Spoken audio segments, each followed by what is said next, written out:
Hey guys, Dr. Bo here talking about recovery. I got a specific request online. I'm always open to these, so ask me anything, AMA. Talking about recovery, got some specific questions we're going to go through, so here we go. Number one is define recovery. Has it become a watered down term these days, and how so?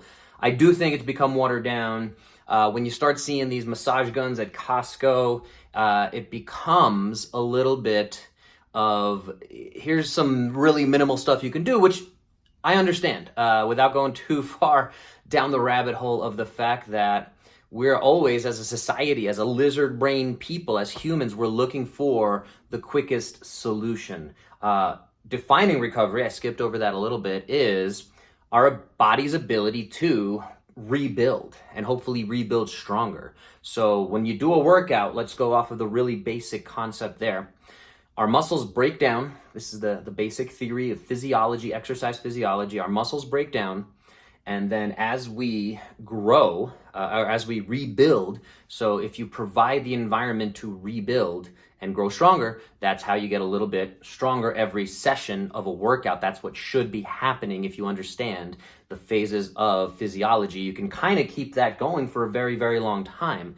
As we age, our bodies theoretically decline. We lose 1% muscle mass over the age of 30, that kind of thing, on average. So, and there's arguments over programmable cell death and these kind of crazy things. So, what is recovery? To try to simplify it, is how well our body recovers and gets us ready for the next day. I use a bio tracker, the Whoop here, to see, gives you a recovery score. So it's factoring in what's your HRV, that's your nervous system measure of how variable your heart rate is. The more variable it is, that's actually a good thing, and that's telling us you're more ready for the world.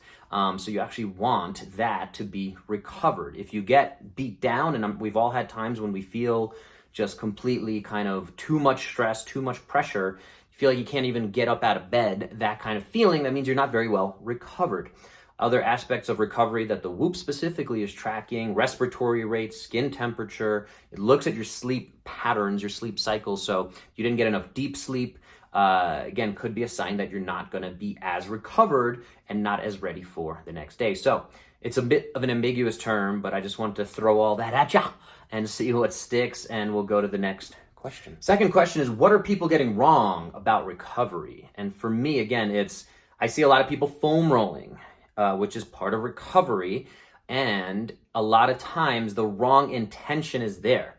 To get really deep into foam rolling, I'm going to use this just for the video here. It's easier to understand. If I'm trying to get into my pec, and I'm just kind of, what we see with foam rolling, if my hand is the foam roller, right, on your thighs often, if you're just kind of rolling over it and you're not really creating a change, what we need, in my experience, is we need to get deep into that tissue. We need to have that intention of what we're doing. And if it's painful to get deep in there, that's actually a sign that we should be getting in there. And then we need to kind of figure out how to release that or breathe into it. So if it's a 7 out of 10 discomfort as I'm pressing in here, I need to learn to breathe into that. And so we were talking about nervous system in that first question of Lexi drinking some water here. Water, hydration, very important for recovery. Sorry for that noise. But yeah, if we're deep in there, a lot of people aren't quite understanding how to put those pieces together. So when we're talking about recovery, one really simple answer I'm going to give here is, for every hour of working out, you should do at least 30 minutes of working in, meaning meditative work, body work, soft tissue, whatever that is for you. And it should continue to evolve as your body changes, as you age, as different parts of life affect you. So what are people getting wrong about recovery?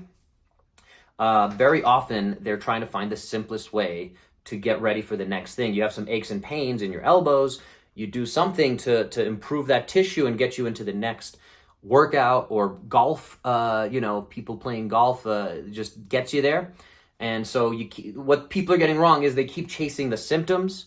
They're never addressing the root cause, and there's no assessment of what's causing and possibly, getting worse down the line. So that's my biggest thing about recovery is, it's great to have in the mix. In the movement practice is the concept we're using. So if you do Peloton, that's not really your movement practice. That's just what you do from time to time. So the different types of movements that you do, cycling can be one, But if you're not changing that up, then we're kind of leaving money on the table, so to speak.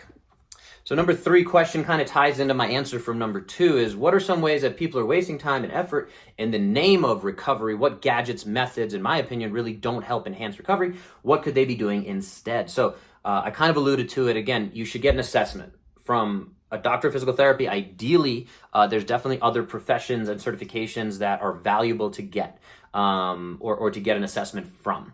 But there's very incomplete ones as well. So we were just talking about this on one of my podcasts, the Man Better podcast, of the ease of fitness. It's very easy to go on and see a movement specialist or movement guru, and that doesn't tell me very much about what they do. So I might need to better understand their philosophy before I recommend them. Not all of those things are great, bad, whatever. Doctor of physical therapy also doesn't mean they're going to solve all your problems. So I do see a lot of people wasting time chasing like, oh, this thing is going to make me feel a little better. We used to do it with ice. You'd get these ice things. You can, roll out your elbows and see if you can feel a little better. For a little while, people were getting those electric stim units at home, and it's missing the pieces. And I think we continue to not put the complete equation together, and that's really what I'll say. All of these recovery tools have their place, whether it's massage gun, whether it's a foam roller. I'm stepping on a little lacrosse ball right now, actually, as we're talking, on the bottom of my foot to keep my foot nice and loose. I actually just finished a workout. So bottom line is they all have a place. We just need to kind of have a more in-depth conversation and a 30-year plan of where they fit in. If they're just continuing to kick the can down the road, if you're a golfer and you're just, every time I golf, I put the little band on and then my elbow's able to kind of push through, then maybe it's good to have that, but maybe we should really take a step back. And if it requires you to take some time off, that's the challenge I've had as a clinician, to say, hey, we might need 12 weeks to rebuild these tendons so that your tendons are now much healthier and happier going into the future. So that's kind of where I think people are wasting time, getting things wrong. Is there's things that are going to be better, worse. We can look at the research on foam rolling versus, again, ice, heat, all these things. But they're very incomplete solutions. So if we're, you look at professional sports, some guys are doing hyperbaric oxygen chambers to get more oxygen in so they can recover better. Should we be prioritizing sleep and nutrition? I haven't even mentioned those, and they're definitely part of this equation. So that's my long and short on question number 3 here is spend more time addressing the basics, the foundations. We tend to miss all of that. All of these other things, Theragun, again, foam rolling, lacrosse ball, are all kind of down the line parts of the equation. But if you never really address the foundations, we're missing that big piece. Number 4, what are some rules of recovery, sleep, nutrition, etc. people should not forget about? And again, it's a good flow of questions and answers from our previous ones, of the fact that if you don't have your foundations down, if you don't have your basics down, all of these other pieces of recovery are just kicking the can down the road. So my 5 pillars of health are movement. So you should be moving in very unique ways. Unique meaning through as much of a range of motion with all of your joints as possible. So if you're just doing Peloton, not to keep picking on Peloton, but you're missing parts of those equations. So movement should be varied, constantly varied, not just CrossFit, but constantly varied for all your joints. So that's pillar number 1. Number 2 is nutrition. And yeah, that has to do with decreasing things that are possibly causing some negatives, that have some risks associated with it. So if they're not organic, that doesn't mean it's wrong or it's bad, but it might be worse than something that is organic or higher quality, grass-fed, coming from a farm. There's a lot more to all those conversations, but the nutrition piece is huge. If you're under eating also, that's a common thing that, again, we need to spend time on. At the end of the day, not to plug myself too much here, but I have a 12-month program that I take people through to go through these 5 pillars of health, that we're trying to really establish good habits and understanding what you need from food, not just here's what to eat, go eat it, and do your best to stick with that formula. And then if you fall off of it, that's your fault. The reality of it is, again, nutrition's complicated, and if you don't understand why I'm choosing organic versus not organic, and why I'm doing that for peppers but not for avocados or whatever, then you're missing the boat. And a year from now, when things change, whether it's prices or whatever, you don't have that understanding or that habit built in to really change things. So movement, nutrition, recovery is my third pillar of health. And how we define that, all the things that go into that include breathing. So we haven't even touched on breathing. We're on question 4, and breathing is a big part of recovery. And breathing into your belly is a huge part of that. Something I try to talk about in almost every, at least once a week in my social media stuff. So if you're not breathing, you're missing out on a lot of recovery. Breathing deeply, breathing well, breathing with intention. A lot of us breathe up here, and then we wonder why we have shoulder stuff or neck stuff or stuff going down the arm when we're 23,000 times a day just really living up here in this fight or flight response, versus when you breathe into your belly, you are massaging your vagus nerve, and that's a huge part of understanding your nervous system and really kind of manipulating it into breathing better, recovering better. Ties into your sleep, ties into tracking. Again, if you don't assess these things, you are missing out. If you don't assess, you're just gonna guess. So if you're not, again, looking at these basic foundations, those are the 3 kind of physical ones. I have 2 more emotional, metaphysical, if you will. So there's the connection piece. If you don't have deep, meaningful connections, that's number 4 pillar of health. And that's been shown during the pandemic here, that if you have, for every day of loneliness, that's equivalent to smoking 15 cigarettes a day, how that affects us negatively physiologically. So connection's one of those that can easily be overlooked.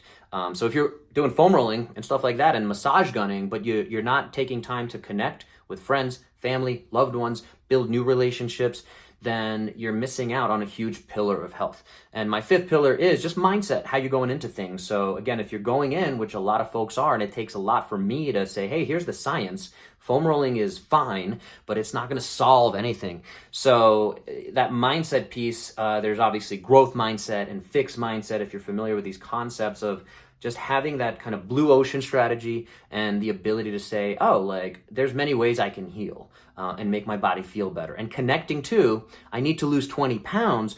I challenge folks to say, why not 19? Why not 21? And also, like, let's get to the heart of why you think that's going to be the thing. And is that really the thing, or is that just the easy thing in front of our face? So again, some of the rules of recovery is getting these 5 pillars down pat. All right, question 5, what products are tried and true essential for helping in recovery? Compression, E-stim are 2 of the examples we're getting asked about here. So tried and true is movement. Compression can be helpful, but again, ties into what your movement is. And elevation can be a good way to get better dynamic flow. The really easy analogy here when we're talking about our musculoskeletal system is if underneath our skin, so this skin side, right, if it's not moving well, if there's restrictions, that's the equivalent of having wrinkles, right? So if that's the case, and we're getting to the heart of it and saying, hey, your IT band is tight, but the reality of it is maybe there's some scar tissue somewhere else up that chain limiting that. Maybe it's how you're consistently moving. At the end of the day, we need to figure out how to remove those wrinkles that are probably limiting up or down the chain. So what's tried and true? Heat, stim, ice are definitely scientifically backed. That's why they're still used in physical therapy clinics. They just need to be put into certain situations. So sauna is a huge one that I still engage in. I'm lucky enough to have access to an old school dry sauna. And I go in there at least 3 times a week is my goal.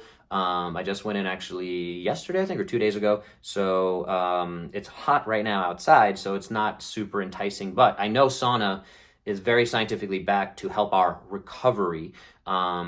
I would definitely encourage some ice plunges. And again, it's not that it's just kind of decreasing inflammation, as a lot of people say it's doing that. It's also, the psychological, the mindset piece of, I just went in there. I learned to breathe through that. So it's hacking some of these other pieces into improving our body's ability to recover. And so the other one is sleep. At the end of the day. So the research is very mixed on compression stuff. Again, in CrossFit, when I first got into it, 2010, 11, 12, you saw everyone in full compression gear. I bought a bunch of it. I fell for it, the marketing. I don't think it's the difference between winning the CrossFit Games or avoiding injury and things like that. So I think, again, I'll keep coming back to everything should be personalized. Everything should be put in a place of where it fits into the thing. And that if there's one thing that's helping you feel better, a CBD brownie, you take one of those a day or a week or whatever, and that seems to make your body feel a little better, maybe that fits into your recovery plan.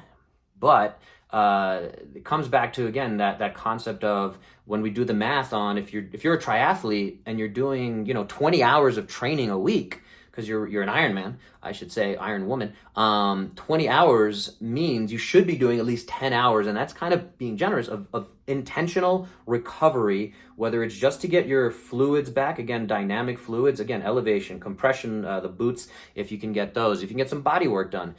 Some of these things are going to be more powerful than others in facilitating your ability to recover. So I could definitely go on about each of these modalities and the science behind them, and I'm fascinated by it myself. So I appreciate that we're exploring these things. But at the end of the day, my big takeaway is there's very little tried and true. Even in baseball, Major League Baseball, you used to see the pitchers with the big bags of ice when they were done throwing. They got rid of that. Ice seems to have gone by the wayside of how much help is it really doing. Ice plunge, again, is a little bit of a different thing than just putting ice on a thing that you just kind of beat up. So it's really that motion. Again, maybe active recovery is a whole nother topic that we can dive down, but I'm going to leave it there for this question because I could definitely keep going. So number 6 is, what are some great DIY products, do-it-yourself products people may not realize will help with recovery and that don't require a lot of cash, such as lacrosse ball, cold showers. So yeah, these are 2 great examples. Lacrosse ball should be $1 to $3 the most. I have the Kelly Starrett and the Yoga Tune-Up balls as well. So they provide different levels of resistance, and they're a little softer. They might grab your skin a little bit better in how they're doing that. But yeah, at the end of the day, this is great. A lot of people have a tennis ball. Doesn't seem to do as well with some of the things we're talking about of creating some release or soft tissue work. Yeah, basic movement. Again, if I was, knock on wood, if I'm gonna knock on this thing, if I was in a jail cell, and this is kind of how Pilates, I believe, came up with his whole system. He had a jail cell, and he was like, how do I keep my body healthy and moving? So there's definitely basic stuff you can do. As the more you understand how to activate the right muscles, how to do isometric. So right now I'm activating my rotator cuff with just pulling from my other hand. How to put all these pieces together. There's a lot to it. That's why I've spent $500,000 on education around understanding how to fix the human body and how to optimize the human body. So there's definitely very cheap stuff that we can utilize. You can use your partner to communicate with your partner. My wife and I taught a course for healthy couples. We'd love to bring that back at some point. She taught them emotional tools to stay healthy, how to communicate better, and I taught them some physical stuff they can do to each other, digging their heel into the partner's pec and how to communicate about what's enough, what's not enough. It's, again, kind of the same as putting the lacrosse ball in there, but doing it with your partner. You're connecting a little deeper. You're able to communicate, and it's creating a little bit more release of the body's ability to hold on to stuff. But yeah, it's just a different dynamic. So again, but it doesn't cost you anything once you have a partner. So yeah, cold shower is another good one. Sauna is a little more expensive to access usually, but our community center has it here. We're in a community of 320 units here in Colorado. And lucky enough, our community center has one. It's, if we have a home sometime soon, it would be something I would invest in, because I really believe in sauna, of getting a sauna put into the house or having access to something like that. And I'm not as big of a fan, based on the research I understand, of infrared sauna. And there's a lot of, I think, cool stuff around that, but the science doesn't seem to be there as well as for just true heat.